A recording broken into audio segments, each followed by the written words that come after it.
Random House audiobooks and books on tape present Vittorio the Vampire by Anne Rice, read for you by Jonathan Marosz. Vittorio the Vampire, New Tales of the Vampires. This novel is dedicated by Vittorio to the people of Florence, Italy. Chapter 1. Who I am, why I write, what is to come. When I was a small boy, I had a terrible dream.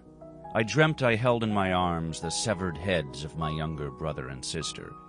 They were quick still and mute, with big fluttering eyes and reddened cheeks, and so horrified was I that I could make no more of a sound than they could. The dream came true. But no one will weep for me or for them.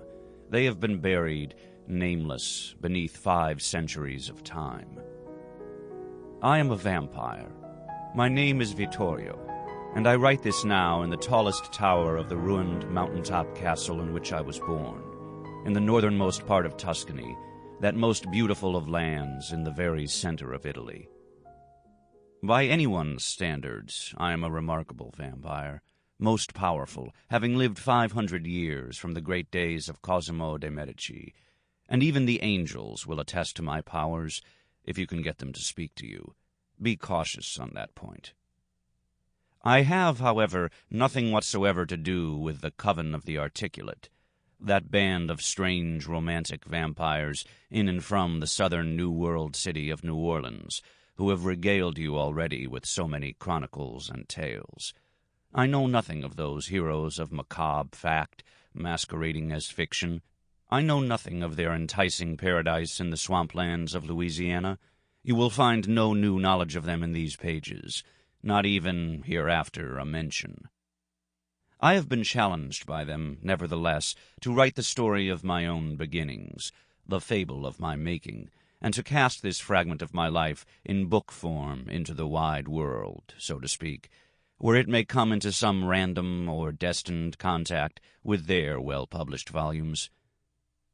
I have spent my centuries of vampiric existence in clever, observant roaming and study, never provoking the slightest danger from my own kind, and never arousing their knowledge or suspicions.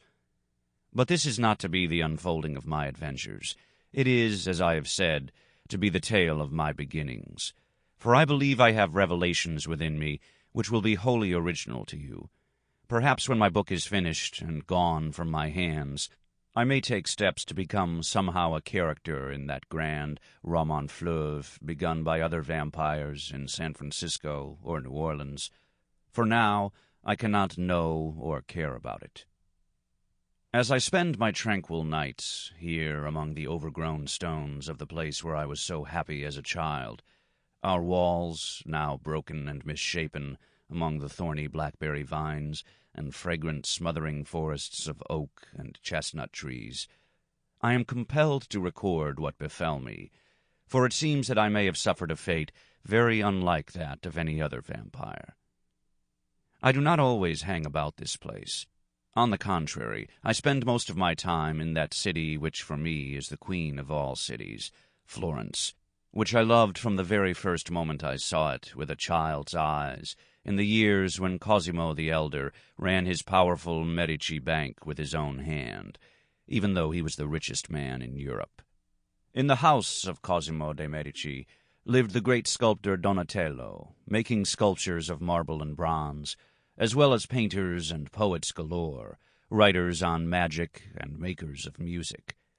The great Brunelleschi, who had made the very dome of Florence's greatest church, was building yet another cathedral for Cosimo in those days, and Michelozzo was rebuilding not only the monastery of San Marco, but commencing the palazzo for Cosimo, which would one day be known to all the world as the Palazzo Vecchio. For Cosimo, men went all over Europe, seeking in dusty libraries long forgotten the classics of Greece and Rome, which Cosimo's scholars would translate into our native Italian, the language which Dante had boldly chosen many years before for his... Sample complete. Ready to continue?